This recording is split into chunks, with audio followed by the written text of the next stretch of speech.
While handing out flyers, I saw my girlfriend, Ava, disheveled and passionately kissing the school hunk, Blake, in a sports car. When I knocked on the window, Blake asked her, "Who's this?" Ava, leaning against him, said, "Just a simp. If you don't like it, I'll break up with him right away." After kissing Blake, she didn't even look at me and turned away. Blake licked his lips where Ava had kissed and mocked, "Leave. Beauties only belong to the strong." I asked, "I don't care about my girlfriend, but why are you in my car?" The atmosphere became awkward. Blake gripped the steering wheel, staring at me dumbfounded. "What do you mean your car?" "This is my car," I said, opened the glove compartment, and took out the registration. "Look, it has my name on it. Why are you in my car? Are you stealing it? I'll call the police right now." Blake turned red, hurriedly got out of the car, and whispered to me, "Don't call the police. My dad's a mechanic. I saw this car looked nice and borrowed it for a spin. Please don't call the police." I rolled my eyes and loudly said, "You call this borrowing? This is theft. Can repair shops steal cars for a joyride?" Blake lowered his head and whispered, "Bro, I'm sorry."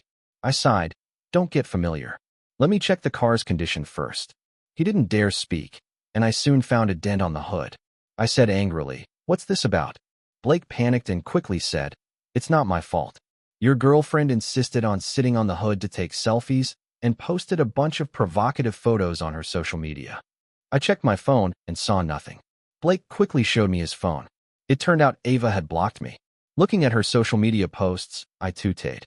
"Such bold photos. Fine, you can go back. I'll keep these photos as evidence. You both prepare for a court summons."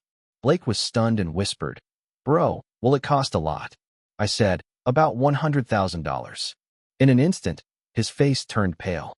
Blake hurriedly said, "But it was her who damaged it. Do I have to pay too?" I rolled my eyes. "Don't you understand the law? You're both responsible. Your dad's work this year is for nothing." The proud Blake burst into tears. "That stupid girl. I told her, this is carbon fiber. Only high-end sports cars have it. The hotter it gets, the harder it becomes. She couldn't wait for the car to warm up and just sat on it for selfies. My parents worked so hard, and now we're screwed because of her." Impatient, I got into my car and called someone to assess the damage. I wasn't interested in watching him cry. Blake wiped his tears and wailed, "How come you're the rich one? Your girlfriend said you work multiple jobs handing out flyers." I said, "I don't work. I hand out flyers, but those stores are mine." I wasn't lying. Half of the pedestrian street, 72 stores, my family owns them. Handing out flyers for my family's stores, what's wrong with that? I closed the car window, not wanting to hear Blake's crying. At this moment, Ava texted me, "Since you saw it, let's break up. Don't blame me. Blame your parents for being losers. I'd rather cry in a Lamborghini than laugh on your bicycle." Handing out flyers, I fell into deep thought. Since both the Lamborghini and the bicycle are mine, should she cry or laugh? I wanted to reply, "Wait for the court summons," but Ava had already blocked me. My God, how could she block me?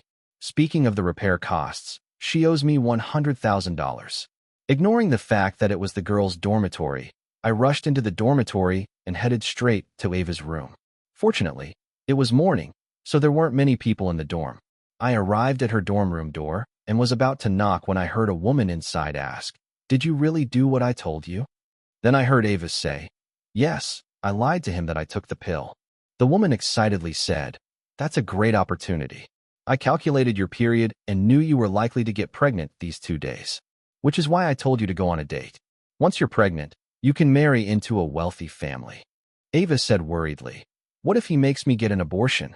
The woman replied, "As long as you're pregnant, I have ways to make him acknowledge the baby. You even broke up with your boyfriend for him. Let's see if he dares not to acknowledge it." I was really shocked that Ava would go this far. She even wanted to marry the campus heartthrob by having his child. I wondered what her expression would be when she found out the heartthrob had stolen my car. I knocked on Ava's door. When she saw me, she immediately frowned. She said, "I've already broken up with you. Why are you still pestering me?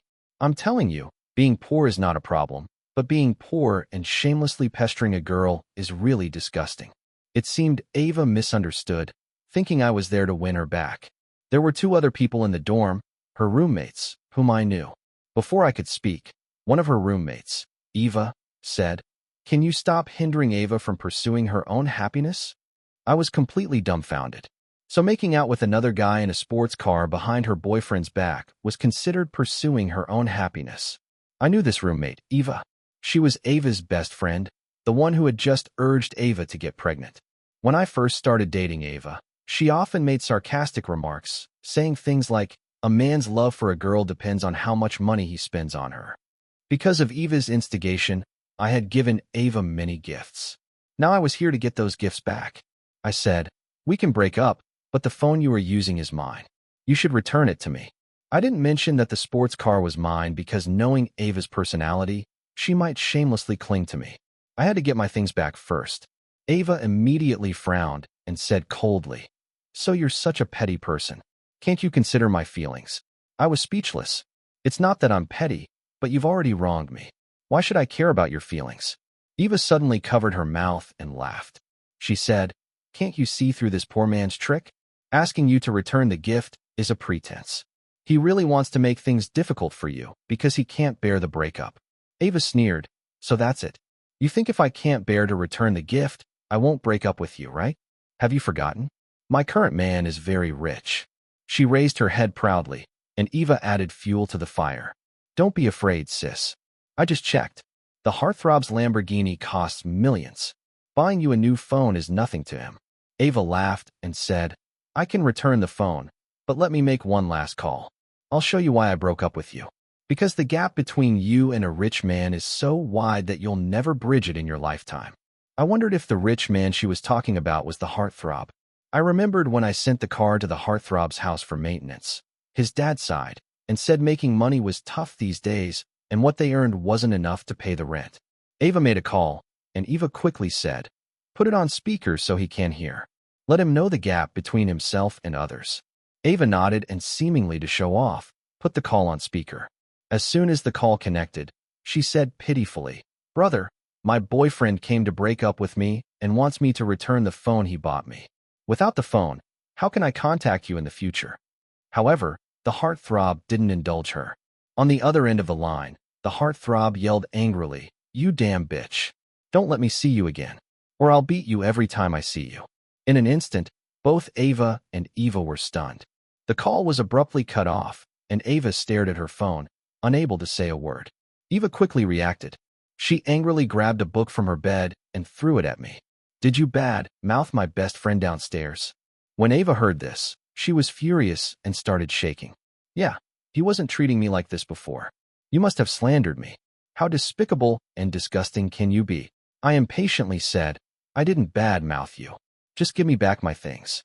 "If you didn't mouth me, why would he suddenly treat me like this?" I was speechless.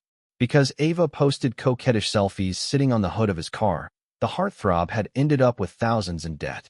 Given his family's income, how could he not be angry? Eva sneered. "That's why I told you to be brave and date the heartthrob. Because I already saw through this poor loser.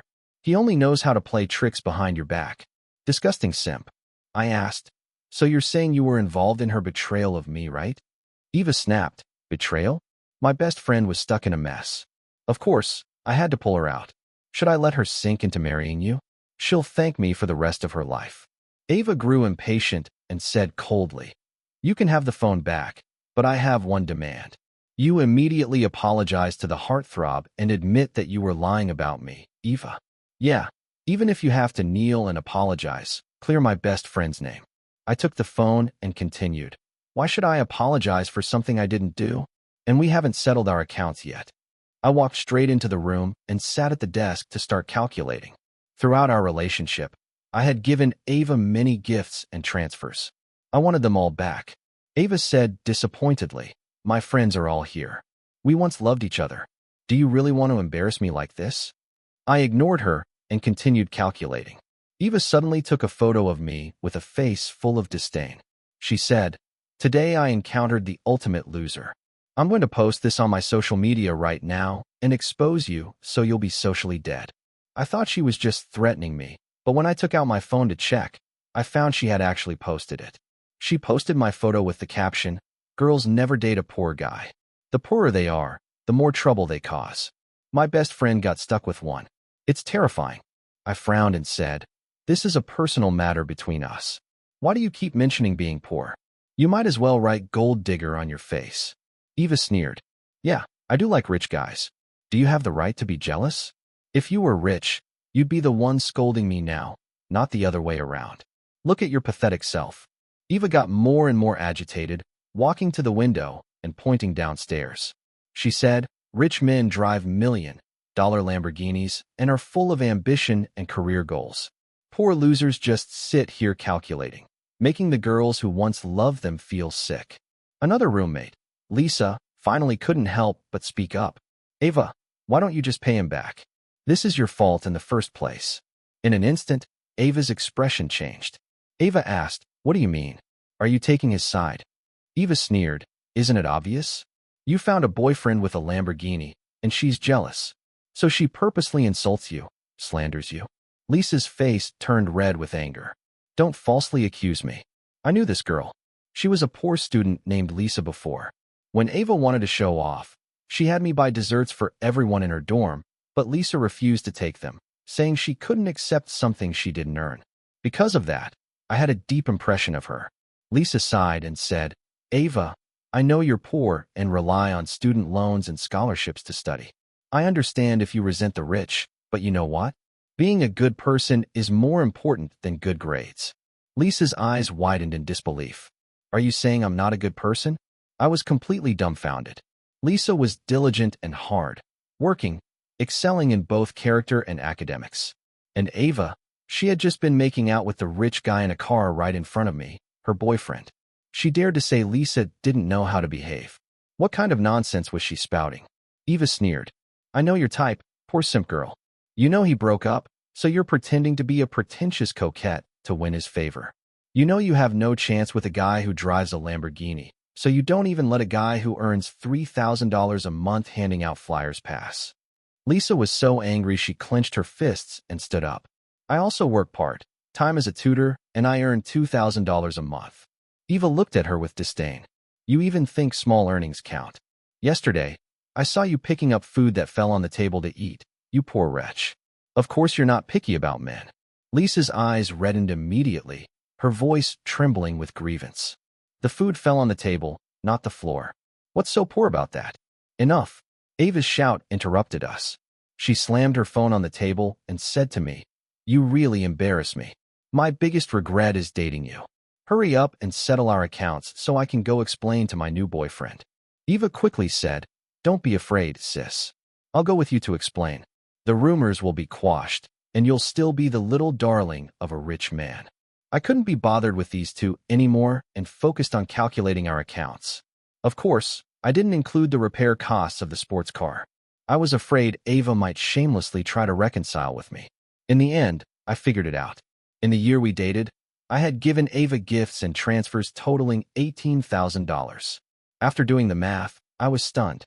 Dating really costs a lot of money. I only spent a few hundred a month on living expenses. I didn't realize it until I calculated it. Not only was I shocked, but Ava and Eva were also a bit stunned. After all, they were students. Where would they get over $10,000? At first, they didn't believe it, but after checking several times, I finally confirmed my calculations were correct. Ava looked a bit troubled. $18,000? I can't come up with that right now. Eva panicked and quickly said, Don't be scared, sis. I'll help you pay it back.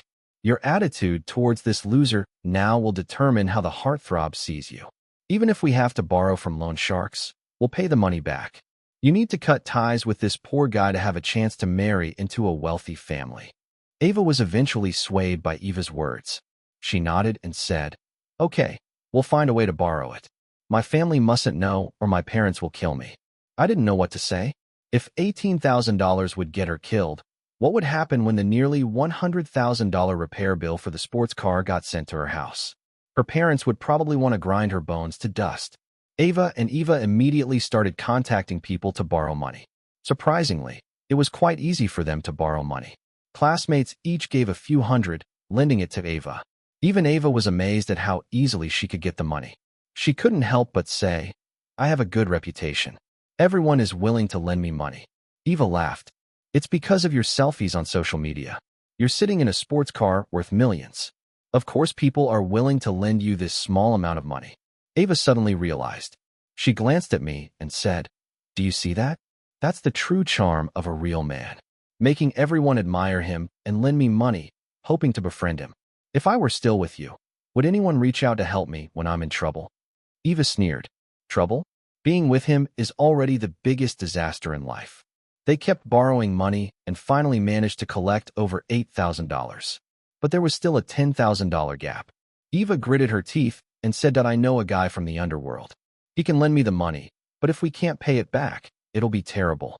Ava asked worriedly, "What happens if we can't pay it back?" Ella replied, "Don't worry about that for now. Your new boyfriend is so rich, $10,000 is nothing to him." Ella quickly contacted the so-called underworld person who seemed to be a professional private lender. He handed over $10,000 without hesitation. After they managed to gather enough money and returned it to me, Ava angrily threw the phone at me and said, "Satisfied? Now get lost. From now on, we should have nothing to do with each other." I nodded and turned to Lisa, saying, "Can you come out with me for a moment?" Lisa looked at me in surprise, seemingly not understanding why I was calling her.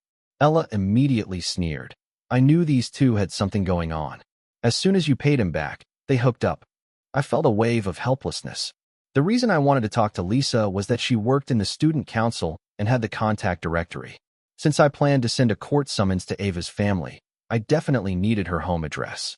Lisa blushed deeply, lowered her head, and followed me out. Ella mocked again. "You're really following him out. You only deserve Ava's leftovers." Lisa was almost in tears. "I don't have any such intentions." Ella cursed. "Pretentious coquette. Keep pretending. No wonder your family is so poor. It's genetic. Look at you trying to please even a guy who hands out flyers. You're so undiscriminating. It's clear what kind of people your parents are." Ava looked at us with disdain and sneered. "Good thing I broke up with him. This useless man is all yours. Let me give you a word of advice. A whore and a dog. May they last forever." I led Lisa out of the dormitory and into the hallway. Lisa whispered, "I only spoke up because I was angry. Don't read too much into it. I just want to study hard. I don't have the intentions they said." I nodded. "I know you. You have to get scholarships and work as a tutor. You don't have time for romance." Lisa asked curiously, "Then why did you ask me to come out?" I said, "I know you have the contact directory. Can you give me Ava's home address?" Lisa immediately panicked. "What do you plan to do?" "Don't do anything reckless." She seemed very worried and even grabbed my hand in her anxiety. Lisa looked into my eyes and said seriously, "We may be poor, but we have dignity. Others are at fault, but don't ruin your future because of their mistakes." The atmosphere grew silent, and I didn't know how to respond. Did this girl think I was planning to go down with Ava's family? Lisa then realized she had grabbed my hand. In her haste, she quickly let go, blushing. "You're hardworking and determined. You deserve a better life. I believe that in 10 years, Ava will regret her choices." I said, "It won't take 10 years. I've already had the dealership assess the damage. If her family lives in the city, she'll regret it soon." Lisa was stunned and asked what I meant. I said, "The sports car downstairs was mine." She stared at me dumbfounded. I explained everything to Lisa. She was speechless again. It wasn't until I showed her the car registration that she believed it was true. When Lisa went to get the contact directory, she walked as if in a daze, probably thinking she was dreaming. Soon she sent me Ava's home address. Surprisingly, it was just a few kilometers from the dealership. What a coincidence, right? I called the dealership, and they told me they'd deliver the damage assessment within 10 minutes. Wait, I suddenly remembered. Ava had given me back her phone. How would I contact her for debt collection later? I decided to temporarily return the phone to her. I went back to Ava's dormitory. When she saw me return, she asked irritably, "Why are you back?" I said, "I know you don't have a phone. You can borrow this for a couple of days." Ella immediately clutched her chest, pretending to retch. "I'm going to puke." I was right. This simp is doing it on purpose, trying to play this on, again, off, again game with you. Ava snapped. "Do you really take me for a fool? Can you stop pestering me? You're embarrassing me in front of my friends." Just then, Ella's phone rang. Ella took out her phone and said, puzzled, "Ava, why are your parents calling me?" I was taken aback. The dealership works fast. It seemed Ava's parents couldn't reach her, so they contacted Ella. Ava took the phone and asked, Mom, what's wrong? This time, Ava didn't put the call on speaker, but her mother's yelling was loud and clear. Don't call me, Mom. Do you know how much your father and I make? You've ruined us. The sudden scolding left Ava stunned. She quickly said, Mom, what did I do? Ava walked to the corner of the dormitory with her phone. As she talked, she suddenly burst into tears. Ella hurriedly asked, Sis, what's wrong? Ava sobbed. I know why the heartthrob suddenly got mad at me. I dented his car by sitting on it, and now he wants my family to pay. The estimated cost is $137,000. Where's my family going to get that kind of money? Ella was equally stunned. How is that possible? Just by sitting on it, it got dented. The bill was delivered to my house. My mom said she took a picture of it and sent it to me. She told me to check my phone. Ava couldn't even stand. She sat down on the bed in a daze. Ella bit her lip and said, Don't panic. I might have a solution. Ava asked, What can you do? Ella said, At this point, we need to see if you're pregnant. If you are, and you're carrying his child, would he really dare to ask you for the repair costs? Ava immediately nodded. Right. Even if he doesn't care about me, he has to care about the baby, right? Ella said excitedly. If he dares to ask you for the repair costs, go make a scene at his house. Ava sighed deeply. I initially wanted to use the baby to marry into a wealthy family. Who knew it would only end up covering repair costs? Ella consoled her. Hundreds of thousands isn't a small amount. Your parents would need 2 years to earn that. And who says you can't marry into a wealthy family? Maybe his parents will insist on you getting married, and not only will they cover the repair costs, but they might even gift you a car. I wondered if I should remind Ava, out of past affection, about her getting pregnant with the heartthrob's child. It certainly wouldn't exempt her from the repair costs. I started to speak. But before I could say anything, Ava shot me a venomous look. She walked over, snatched the phone from me, and said, Don't say a word. Get lost. I don't want to hear your voice. I'm already in a bad mood. Ella also snapped impatiently. Yeah, can you get lost? We're trying to figure out how to calm the heartthrob down. I awkwardly said. How about you read the documents first? Ella yelled at me. Get lost, loser. We have nothing to talk to you about. If you keep pestering Ava, we'll accuse you of harassment and see you in court. Ava nodded. Since she said that, fine. After all, we were going to see each other in court anyway. Ava had already picked up her phone and sent a voice message to the heartthrob. Please come downstairs to my dorm. I want to talk to you, please. The heartthrob quickly replied, and she played the voice message. I heard the heartthrob's voice. Sure, you slut. I want to talk to you too. Come down now. Ava put down her phone and worriedly asked Ella, with that attitude, will he really forgive me? Ella said, Go down and beg him. I'll go with you. Ella helped Ava up and glared at me. Get out of the way. I ignored her and turned to leave the dormitory. Just as I was about to go downstairs, Lisa returned. Ava and Ella walked past, Lisa heading in front of us. Seeing me, Lisa quietly asked, Will you make Ava pay a lot of money? I said, I won't extort her. She should pay what she owes. But I'm thinking, Lisa asked, Thinking what? I said, It seems like they're begging the wrong person. Won't it be awkward? When we got downstairs, the heartthrob was already there. The most noticeable thing was the slap mark on his face. He was standing by the roadside, crying and wiping his tears.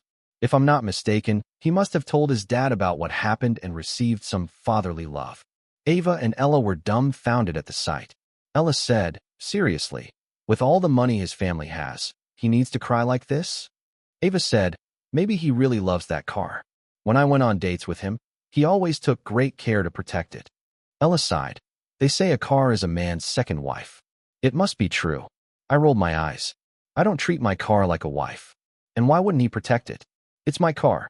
Ava quickly approached him looking pitiful. Baby, let me explain. Explain to your grandfather. You bitch. The heartthrob finally couldn't hold back his frustration. He rushed forward, grabbed Ava's hair, and slapped her hard across the face. Neither Ava nor Ella expected the heartthrob to hit her. Ella hurried over to try to break it up, while Ava, feeling wronged, said, Baby, hit me. If you're upset, it's my fault. I'll never do it again. Can I make it up to you? For the rest of my life. I don't need your compensation. The heartthrob was so angry he started punching Ava in the face.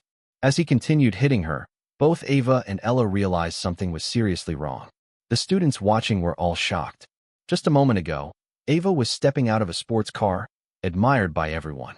Now in front of all these people, she was being beaten by the heartthrob, who had her by the hair, punching her face repeatedly. Ella shouted, "You're hitting her too hard. She's a girl." The heartthrob hit so hard he knocked out one of Ava's front teeth. Ava, missing a tooth, covered her mouth in disbelief and spit out some blood. She quickly bent down to pick up the tooth, crying out, "Stop hitting me. My tooth is knocked out. Ella, go get some milk." I nodded and said, "Smart. If you put a knocked-out tooth in milk quickly, there's a chance it can be reattached." Lisa turned to me saying incredulously, "Are you taking pleasure in this?" I said, "How could I? We were in love once. Seeing her like this makes me sad, too." Lisa asked, "Then why are you smiling?" I said, "I'm just naturally cheerful. People who smile often tend to have good luck." During this beating, Ava finally remembered me. Covering her mouth, Ava cried out to me, "You're really not a man. Look at how badly I've been beaten, and you still won't help me." I replied, seriously, "You just told me not to harass you or we'd meet in court."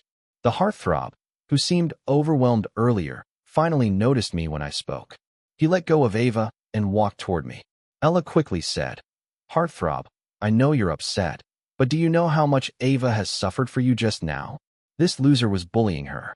If she didn't love you so much, would she have put up with this?" The heartthrob angrily shouted, "Shut up. Your whole family are losers." Ella didn't dare say another word. It was strange. She had been so aggressive in front of me, but now facing her rich idol, she was unusually obedient. The heartthrob stood in front of me. I wondered how he would apologize. But then he did something unexpected. In front of everyone, he suddenly knelt down with tears in his eyes. He cried, "Bro, I'm sorry. Please forgive me." At that moment, the world seemed to fall silent. Everyone stared at me in shock. Students were dumbfounded. Ella trembled with disbelief. Lisa said nothing, keeping her head down. Ava, covering her mouth where a tooth was missing, suddenly had blood streaming from her nose. She tried to sniff it back, but ended up choking on it and coughed painfully. No one expected things to turn out this way. Honestly, even I hadn't expected it. I sighed and said, "If you'd known this would happen, why did you do it in the first place?" Ella asked in a daze, "Why are you apologizing to him?" I said softly, "Yes, tell everyone why you're apologizing to me." The heartthrob, still crying, said, "I shouldn't have stolen your car to show off. I shouldn't have stolen your girlfriend. I'm despicable and disgusting. Please forgive me." I told my dad, but he said our family is already struggling with rent and can't pay for the damages. I nodded and said, "Your dad works really hard. That's why I sent my car to your family's repair shop. Who would have thought that such a diligent mechanic would raise a son like you?" The heartthrob broke down. "I'll never do it again. If you can give us more time to pay, I'll do anything you ask." Ava was stunned. She muttered, "What repair shop? What car maintenance? What? Stealing a car?" I said, "The facts are right in front of you." Ava pointed at the sports car, her voice trembling. "That car is yours." I nodded. "Yes, it's my car." Her expression froze. Then her lips quivered as she burst into tears. "How can you be the rich one? Weren't you the flyer guy?" "I do hand out flyers, but those are all for my shops." Ignoring her bleeding nose and missing tooth, Ava hurried to my side, limping. She grabbed my arm, crying, "Baby, let me explain." I said coldly, "I'm not your baby. We're already broken up." I reached out and placed my hand on the heartthrob's shoulder. He swallowed hard, looking at me pleadingly. I said, "This is your fault, not your dad's. In fact, I should thank you because you showed me my girlfriend's true colors. You helped me, so I'll help you this once. I thought for a moment, and you'll graduate next year. You can negotiate the compensation amount, and once you start earning, I'll allow you to pay it back over 3 years." The heartthrob, surprised, asked, "Really?" I nodded and said, "Yes. It's your mistake, not your father's, to pay for. But knocking out her front tooth is going to cost you a lot." The heartthrob said, "I'm not paying a cent. At worst, I'll go to jail and get a record anyway. I won't pass any civil service exams." I asked, "Are you really willing to go to jail rather than pay her a cent?" The heartthrob, "Yes, this bitch doesn't deserve my compensation." I patted his shoulder hard and laughed. "See, now you're being sensible. I'll waive $1,000 as a reward." Ava was already dumbfounded. She whimpered. Baby, I was really wrong. Can you give me another chance? It's all. It's all. She turned around quickly and pointed at Ella, cursing, It's all because of this bitch. Ella didn't respond. Her face blank. Ava cried. You told me to do this. I love my boyfriend so much. Why did I fall for your tricks? I was tired of watching her drama. I said, remember to take the morning after pill. Don't actually get pregnant. It's not because I care about you, but because I know with your personality. I know a guy from the underworld. He can lend me the money, but if we can't pay it back, it'll be terrible. Ava asked worriedly, what happens if we can't pay it back? Eve replied, don't worry about that for now. Your new boyfriend is so rich, $10,000 is nothing to him. Eve quickly contacted the so-called underworld person who turned out to be a professional loan shark. He handed over $10,000 without hesitation. After they scraped together enough money to return to me, Ava angrily threw the phone at me and said, satisfied? Now get lost. From now on, we're done. I nodded and turned to Lisa, saying, can you step out with me for a moment? Lisa looked at me in surprise, clearly confused why I was asking. Eve immediately sneered. I knew it. As soon as you paid him off, you two hooked up. I felt exhausted. The real reason I wanted to talk to Lisa was that she worked in student council and had access to contact information. Since I planned to send a court summons to Ava's family, I needed her home address. Lisa blushed deeply, lowered her head, and followed me out. Eve mocked again. Look at you following him like a puppy. You're only good enough for Ava's leftovers. Lisa's eyes welled up. I didn't mean anything by it. Eve snapped. Prissy little hypocrite. No wonder your family's poor, genetic trash. Look at you chasing after a guy who hands out flyers. You'll take anyone, just like your loser parents. Ava sneered at us. Lucky I dumped him. You're welcome to this loser. A match made in hell. You two deserve each other. I led Lisa into the hallway. Lisa whispered. I only spoke up because I was mad. Don't read into it. I just want to study. I'm not interested in whatever they're implying. I nodded. I get it. You're focused on scholarships and tutoring. No time for dating. Lisa asked curiously. Then why did you want to talk? I said, I know you have the contact list. Can you give me Ava's home address? Lisa panicked. What do you need that for? Don't do something stupid. She grabbed my hand in worry, then quickly let go, blushing. Lisa looked me in the eye. We're poor, but we have dignity. Don't ruin your future over their mistakes. I didn't know how to respond. Did she think I planned to harm Ava's family? You're hardworking. You'll have a better life. I bet in 10 years, Ava will regret this. I said, it'll happen sooner. The dealership already assessed the damage. If her family's in the city, they'll get the bill soon. Lisa froze. What do you mean? The sports car is mine, I said, showing her the registration. She stared at me, speechless, until I proved it was true. When Lisa went to get the address, she walked like she was in a trance. Soon she sent me Ava's address. Ironically, just miles from the dealership. I called the dealership. They'd deliver the bill in 10 minutes. Wait, Ava had returned her phone. How would I contact her about the debt? I went back to the dorm. When Ava saw me, she snapped. What now? Take the phone. You'll need it, I said, handing it over. Eve fake gagged. Ugh, classic simp move. Trying to weasel back in. Ava hissed. Leave me alone. You're embarrassing me. Just then, Eve's phone rang. Why is your mom calling me? She asked, confused. Ava answered, and her mom's shout echoed. You've destroyed us. Do you know how much we make? Ava paled. Mom, what's wrong? She moved to the corner, but we still heard her sob. The heartthrob wants $137,000 for the car I dented. Where will we get that? Eve gasped, just from sitting on it. My mom sent me the bill. Ava wailed, collapsing on the bed. Eve brainstormed. Check if you're pregnant. His family might pay if there's a baby. Ava nodded. Even if he hates me, he'll care about the child. Eve cheered. If they refuse, storm their house. I tried to warn her, but Ava snarled. Shut up and leave. Eve snapped. Get lost, loser. We're fixing this without you. As I left, Lisa asked quietly, will you make her pay?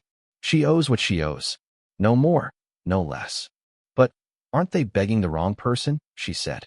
Downstairs, the heartthrob, now with a fresh slap mark, wept by the road. Ava rushed to him. Baby, let me explain. He grabbed her hair and slapped her. Explain to my grandpa, you whore. He punched her until her tooth fell out.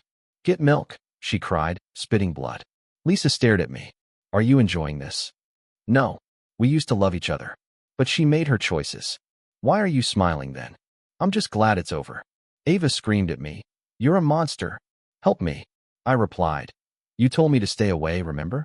The heartthrob finally noticed me. Eve tried to blame me, but he snapped. Shut up, trash. To everyone's shock, he knelt before me. I'm sorry. I stole your car and your girl. We can't pay the bill. My dad's barely keeping the shop open.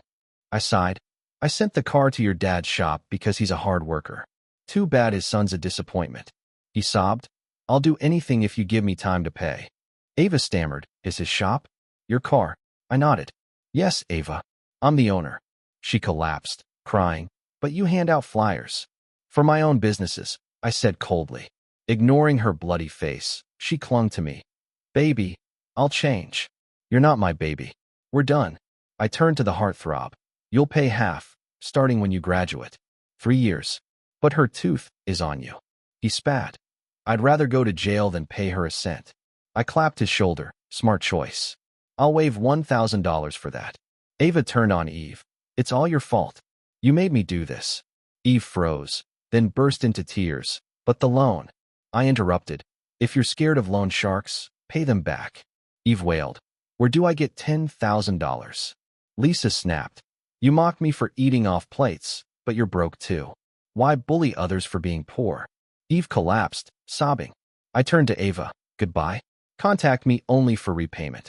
Otherwise, I'll sue for harassment. To Lisa, I said, want to grab a meal to celebrate? My treat. She raised an eyebrow. Are you delusional? I'm not getting in your car or dining with you. Embarrassed, I nodded and drove off in my sports car. Ava's and the heartthrob's families split the bill. Rumors said her parents beat her severely at home, breaking her leg. It healed poorly, leaving her with a permanent limp. Too ashamed, she dropped out. Eve returned to campus, but was mocked as a traitor to the poor.